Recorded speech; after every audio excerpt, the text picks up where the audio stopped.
The blood on the floor was still wet.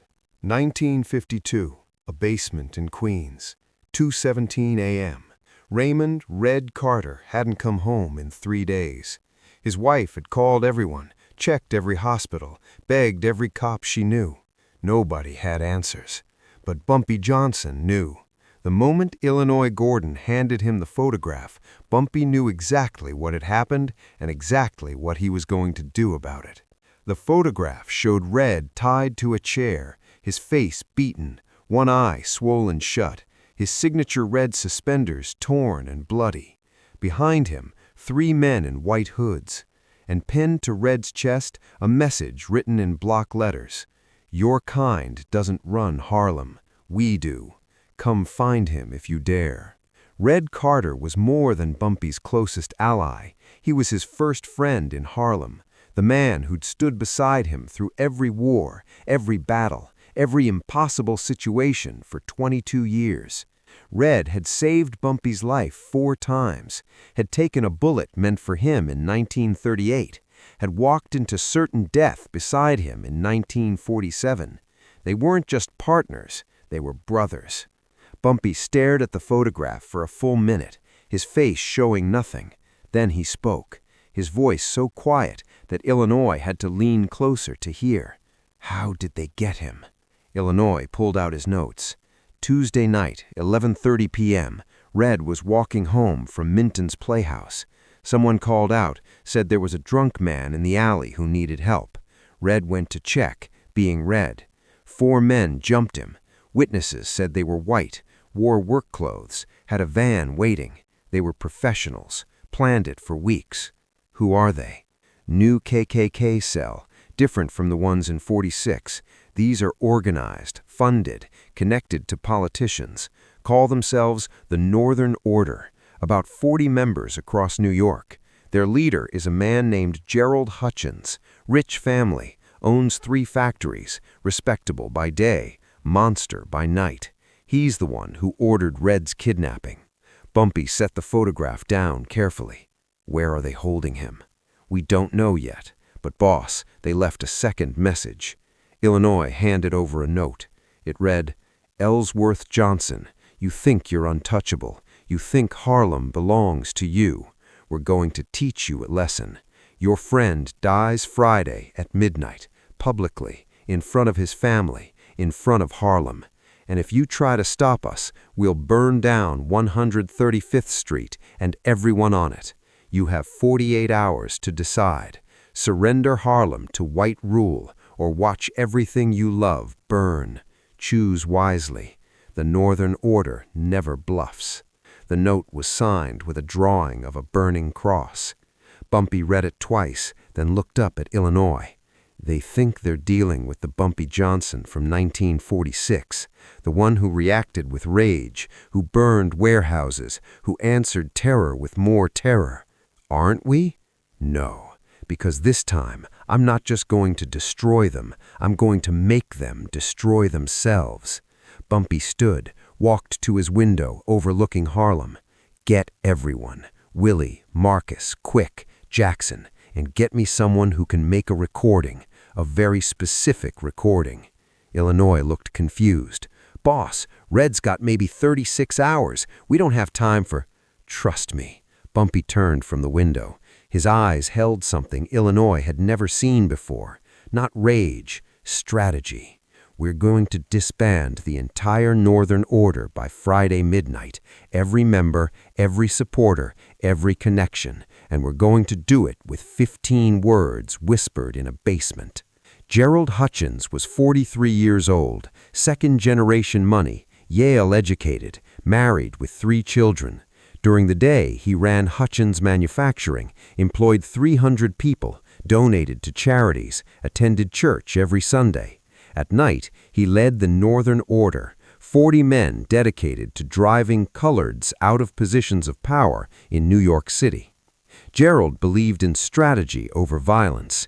The old KKK had been sloppy, emotional, reactive. Gerald's Northern Order was different. They documented everything, gathered intelligence, planned operations months in advance. They had informants in the NYPD, connections in city government, and enough money to make problems disappear. Kidnapping Red Carter had been Gerald's masterpiece, not random violence, a calculated message.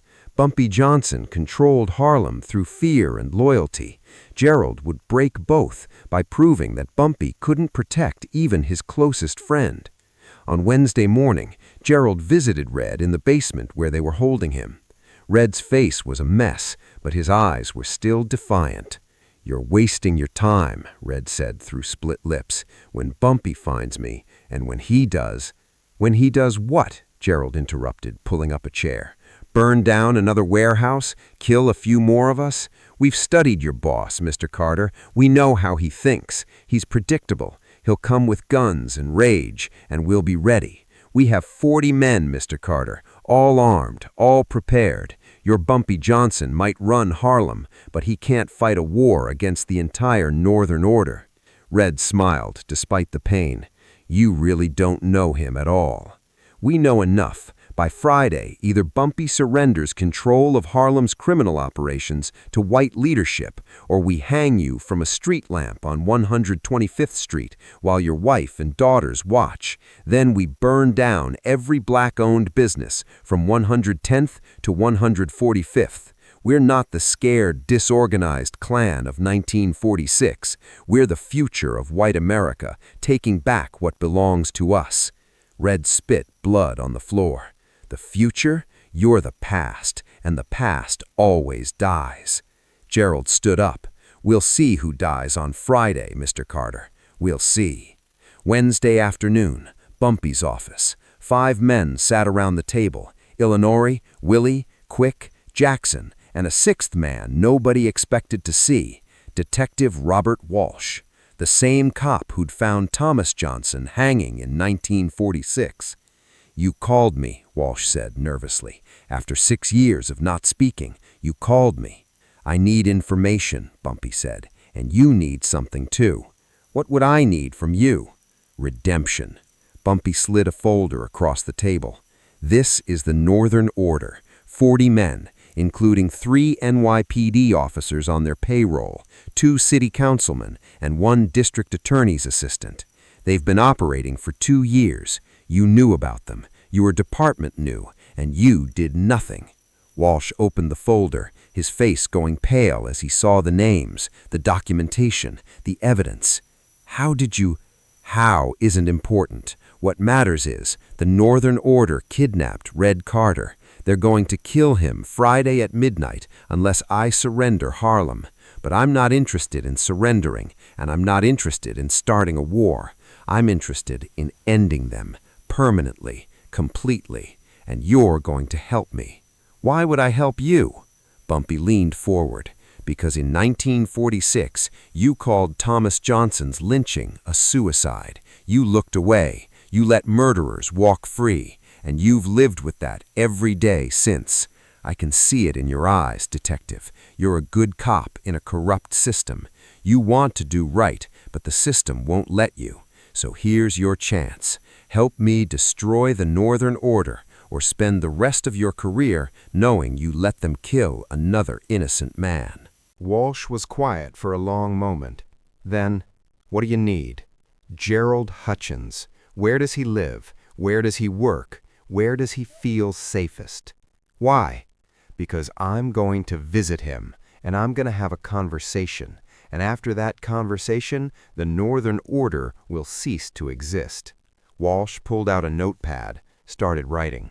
"Hutchins lives in a mansion in Forest Hills, gated property, security guards. You can't just walk in there."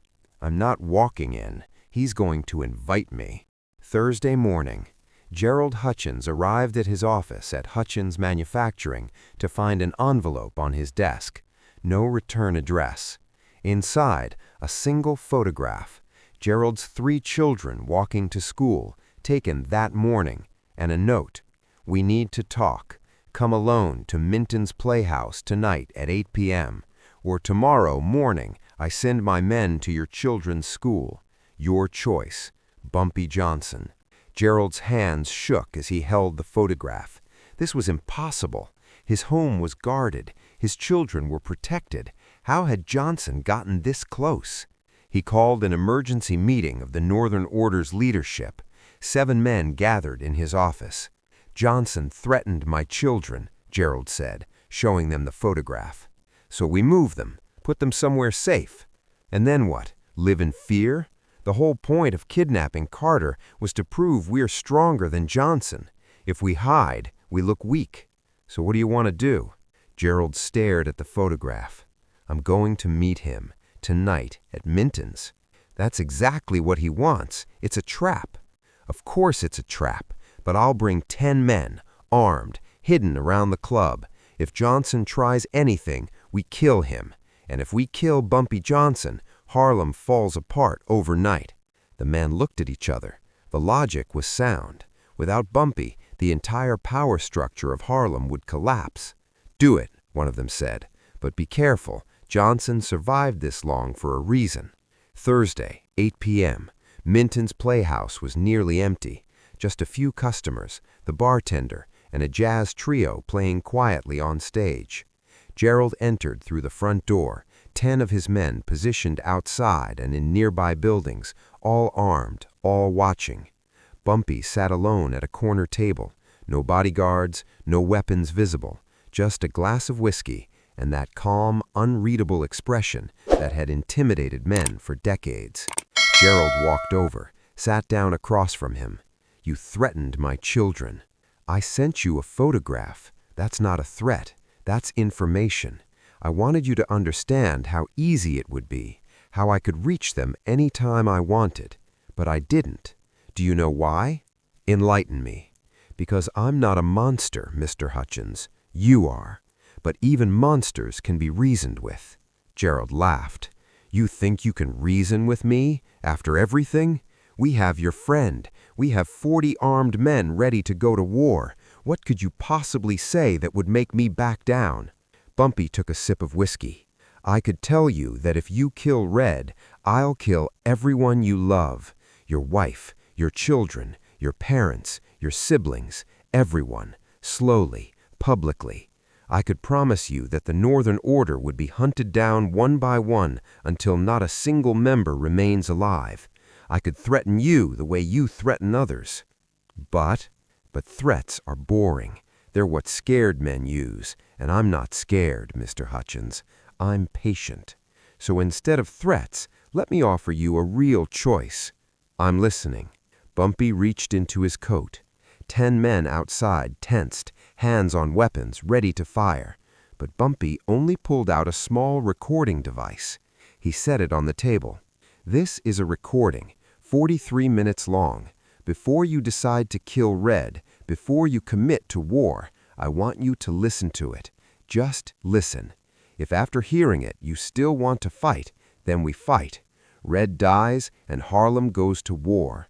But if this recording changes your mind, you release Red tonight, unharmed, and the Northern Order disbands by sunrise.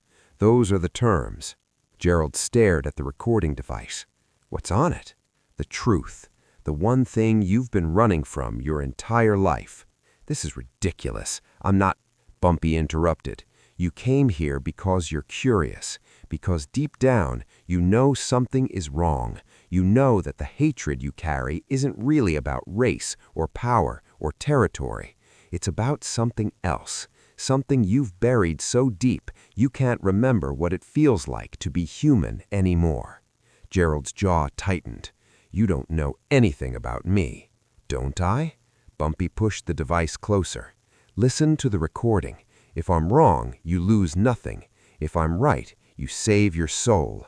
Either way, the choice is yours." Bumpy stood up, left cash for his drink on the table. "You have until midnight tomorrow. Either Red walks free and your organization disbands by sunrise, or we go to war. Choose wisely, Mr. Hutchins. Some wars can't be won." Bumpy walked out of Minton's Playhouse. Gerald sat alone at the table, staring at the recording device.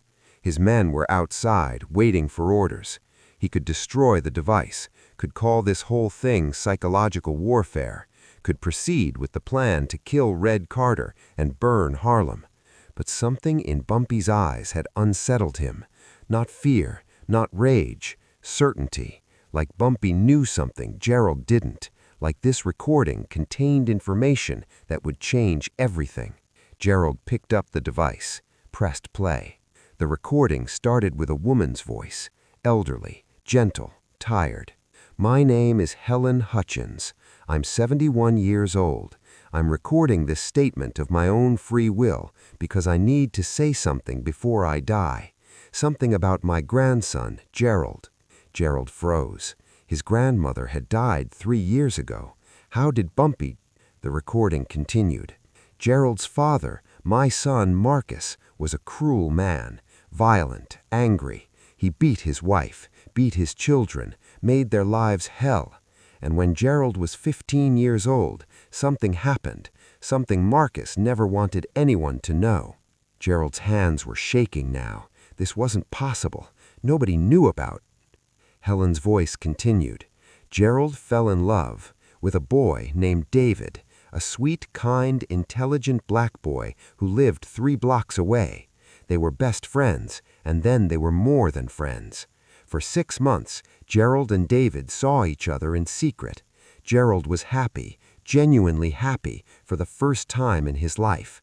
Tears were running down Gerald's face now, memories flooding back. David. God, he hadn't thought about David in 28 years. Marcus found out, Helen said, her voice breaking. Found them together, kissing, holding hands, just 2 boys who cared about each other. Marcus beat Gerald so badly he was hospitalized for a week, told him he was disgusting, broken, wrong, that God would punish him, that he needed to be fixed. Gerald was crying now, silently, his whole body shaking. And David, Helen continued, David disappeared the next day. The police called it a runaway, but I knew what Marcus did. He killed that boy. Killed him because he couldn't stand that his son had fallen in love with someone black, and Gerald knew it too. The recording paused. Gerald could hear his grandmother crying on the tape. Gerald became his father after that, joined the KKK, married a woman he didn't love, had children he could barely connect with, built a life based on hatred because hatred was easier than grief, easier than admitting that he'd loved David, that his father had murdered the only person who'd ever made him feel whole. Another pause. I'm recording this because Bumpy Johnson came to me before I died, asked me to tell the truth. Not for him, for Gerald, because Mr. Johnson said hatred isn't born, it's taught, and the only way to stop it is to remember what came before the hatred, to remember what was lost. Helen's voice softened. Gerald, if you're hearing this, it means you've gone too far. It means you've become your father, but you don't have to stay him. David wouldn't want this. David would want you to be happy, to be honest, to stop running from who you really are. The recording ended. Gerald sat in the silence of Minton's Playhouse, tears streaming down his face, 28 years of buried memories crashing over him. David's laugh, David's smile, the way they'd held hands in secret, the last time they'd kissed before Marcus found them, the guilt, the self-hatred, the desperate need to prove he wasn't what his father said he was. And suddenly, with perfect clarity, Gerald understood. The Northern Order, the hatred, the violence, none of it was about race or power or territory. It was about running from David, running from himself, running from the truth that he'd been desperately trying to destroy, everything that reminded him of what he'd lost. Bumpy Johnson had known, had somehow known the one thing that could break Gerald completely. Not threats, not violence, truth. Gerald picked up the recording device, put it in his pocket, walked outside to where his men were waiting. Boss? What happened? What was on the tape? Gerald looked at them. Men he'd recruited, men he'd trained to hate, men whose lives he'd poisoned with his own buried trauma. It's over, Gerald said quietly. What's over? All of it. The Northern Order. Release Red Carter. Now. Tonight. Unharmed. Boss, you can't be serious. We can't just... Now. Gerald's voice cracked with emotion.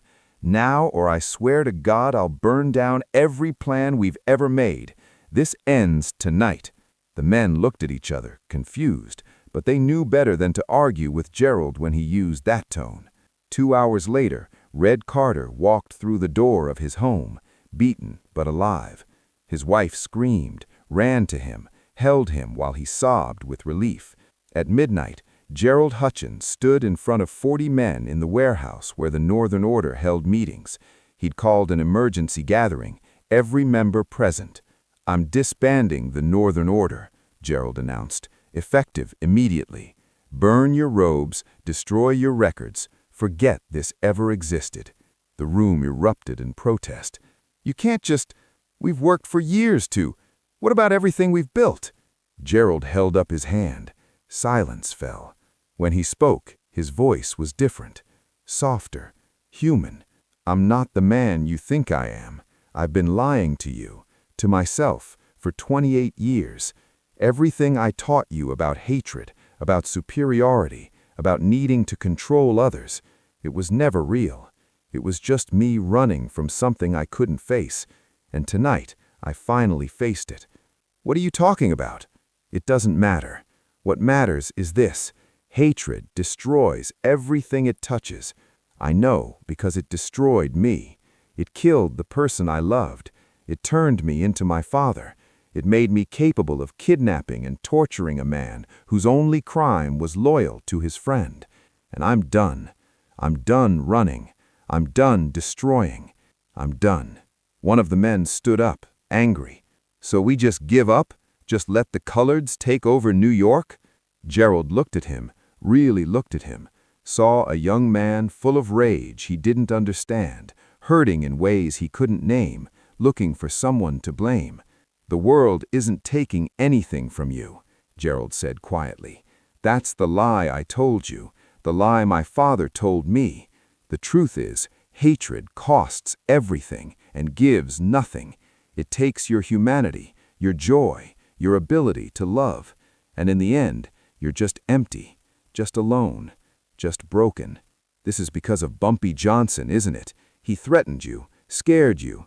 No, he showed me who I really am and who I could still be, and I'm choosing to be someone different."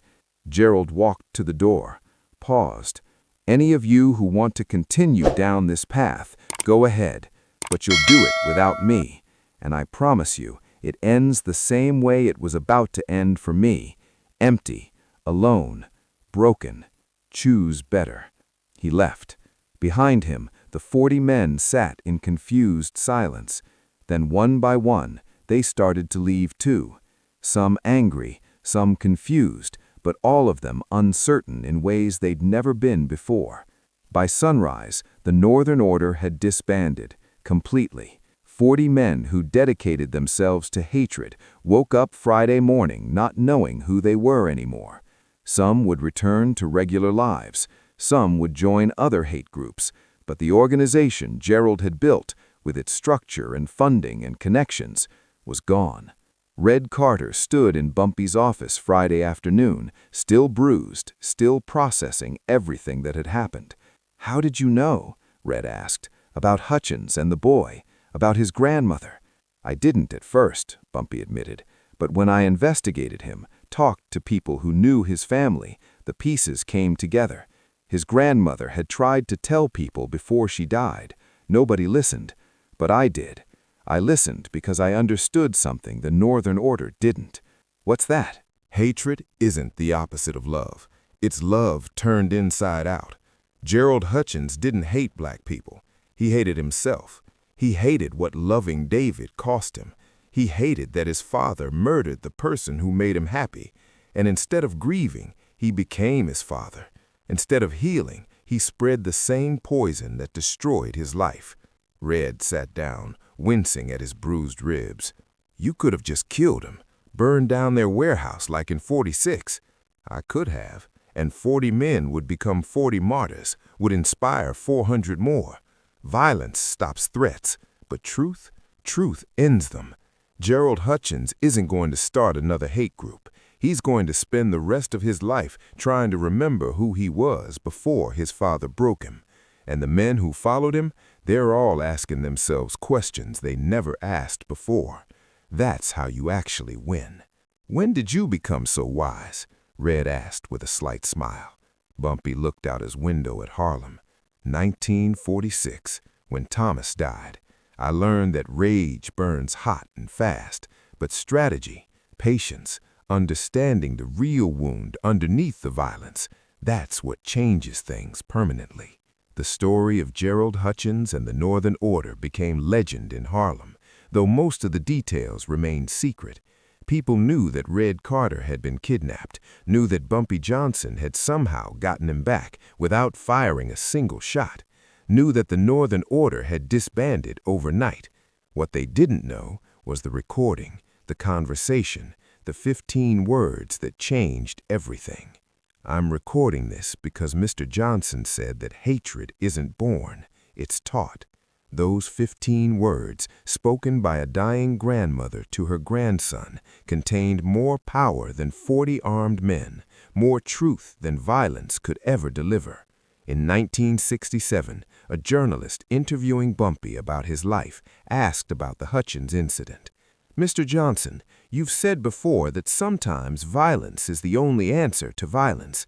But in 1952, you disbanded an entire KKK organization without killing anyone. How? Bumpy was 66 years old, still sharp, still calculating. Violence stops threats, but if you want to end hatred, you have to understand where it comes from. Gerald Hutchins wasn't evil, he was broken. His father broke him when he killed the person he loved, and broken people either heal or they break others. Gerald spent 28 years breaking others. I just reminded him why. By threatening his children? By showing him I could have hurt his children, but chose not to. By giving him the recording. By offering him a choice. Monsters don't make choices. People do. I reminded Gerald he was a person. Do you know what happened to him after he disbanded the Northern Order? Bumpy smiled slightly. He moved to California, opened a charity that helps at-risk youth, came out publicly in 1959, married a man named Richard, lives quietly, sends me a Christmas card every year, thanking me for saving his life. That's remarkable. No, what's remarkable is that we live in a country where a man has to join a hate group to hide from who he really is, where love between two people can get one of them murdered, where fathers teach sons that hatred is strength. That's what's remarkable. I just showed one man a mirror. He decided to look into it. The journalist was quiet for a moment. Do you think the same approach would have worked with the men who killed your nephew, Thomas, in 1946? Bumpy's face hardened. No, those men knew exactly what they were doing. They weren't broken. They were evil. Gerald Hutchins was a broken man doing evil things. There's a difference. The broken can be healed. The evil can only be stopped. How do you tell the difference? You look in their eyes. If there's anything human left, anything capable of feeling shame or regret or grief, you can reach them. If there's nothing, just hate and certainty and joy and causing pain, then you handle them differently. How did you look into Gerald Hutchins' eyes if you only met him once? I spent 2 weeks investigating him, talked to 50 people who knew him, read everything about him. By the time we sat down at Minton's, I knew him better than he knew himself. That's how you win wars without firing shots. Know your enemy better than they know themselves. Find the wound, heal it, or exploit it. Either way, you win. The journalist leaned forward. That's cold, Mr. Johnson. Calculating. Yes, it is, but it's also effective. Red Carter came home to his family alive. 40 men went home questioning everything they believed. Gerald Hutchins found himself again, and Harlem stayed safe. How many people would be alive if I'd gone to war instead? How many buildings would have burned? How many children would have lost parents? Cold and calculating saved lives. So you're saying you're a hero? Bumpy laughed. No, I'm saying I'm a strategist. Heroes are people who solve problems without creating bigger ones. I just find the most efficient way to end threats. Sometimes that's violence, sometimes it's a 43-minute recording. Depends on the threat. The interview ended there, but the lesson remained. In Harlem, people still talk about the time Bumpy Johnson took down an entire KKK organization with a whisper, with 15 words from a dying grandmother, with truth instead of terror.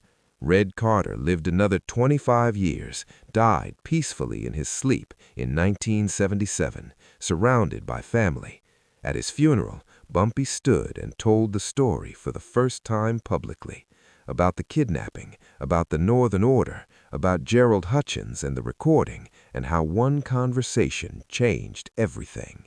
"Red was my brother," Bumpy said to the assembled crowd, "and when they took him, I had a choice: burn the world to get him back, or save the world by showing it something different. I chose differently than I did in 1946, not because I was softer, because I was smarter. Because I learned that some enemies are just wounded people acting out their pain, and if you can heal the wound, you don't need to kill the person." Someone in the crowd asked, "But Mr. Johnson, what if you can't heal them? What if the wound is too deep?" Bumpy's face hardened. "Then you do what you did in 1946, quickly, permanently, without mercy. But you try healing first. You always try healing first, because every person you heal is one less enemy in the world." Gerald Hutchins died in 1989 in San Francisco, surrounded by his husband, his found family, and the 200-plus young people whose lives he'd changed through his charity. In his will, he left a letter to be published. "My name is Gerald Hutchins. From 1950 to 1952, I led a hate organization called the Northern Order. I recruited men to violence. I kidnapped an innocent man named Red Carter. I planned to murder him publicly. I was, by any definition, a monster. But in 1952, a man named Bumpy Johnson gave me a choice. He could have killed me, should have killed me. Instead, he played me a recording of my grandmother telling a truth I had buried for 28 years, that I wasn't born hateful, I was made hateful, by trauma, by grief, by a father who killed the person I loved and then convinced me that love itself was evil. Bumpy Johnson saw through the monster to the wounded boy underneath, and instead of killing the monster, he healed the boy. Every young person I helped through my charity, every moment of genuine love I've experienced in these 37 years, every bit of good I've managed to create, it all exists because one man chose wisdom over violence, because Bumpy Johnson understood that hatred is a symptom, not a disease, and if you treat the disease, the symptom goes away. I'm writing this because the world needs more people like Bumpy Johnson. People who understand that violence has its place but should never be the first choice. People who see the wound underneath the weapon. People who believe that even monsters can become men again if someone shows them how. Thank you, Mr. Johnson, for everything, for saving my life by giving me back my soul. The letter was published in the New York Times, created controversy. Some people praised Gerald's transformation. Others said he should have been prosecuted. But in Harlem, people just nodded. They already knew the story, already understood the lesson. Touch Harlem's people, and Harlem touches back. But Bumpy Johnson taught his community something else, too. That strength isn't just about how hard you can hit. It's about knowing when not to hit at all, when to whisper instead of shout, when to heal instead of hurt. The Northern Order disbanded in 1952 because of 15 words whispered by a dying grandmother to her grandson through a recording. Because Bumpy Johnson understood that sometimes the most powerful weapon isn't a gun or a fire or even revenge. Sometimes the most powerful weapon is truth. And the truth that broke Gerald Hutchins, that saved Red Carter, that changed 40 men's lives overnight was simple. Hatred isn't born, it's taught. And anything taught can be untaught if someone cares enough to try. If this story made you think about the difference between revenge and justice, between violence and wisdom, hit that subscribe button. We're telling the stories they don't put in history books, the moments when one man's choice changed everything. Drop a comment. Was Bumpy right to give Gerald a chance, or should he have ended the threat permanently? Where's the line between mercy and weakness? Turn on notifications. More untold stories of Bumpy Johnson coming soon. The times when the most feared man in Harlem proved that fear isn't the only power worth having. Remember Red Carter. Remember Gerald Hutchins. Remember that even in the darkest moments, there's always a choice. Choose wisely.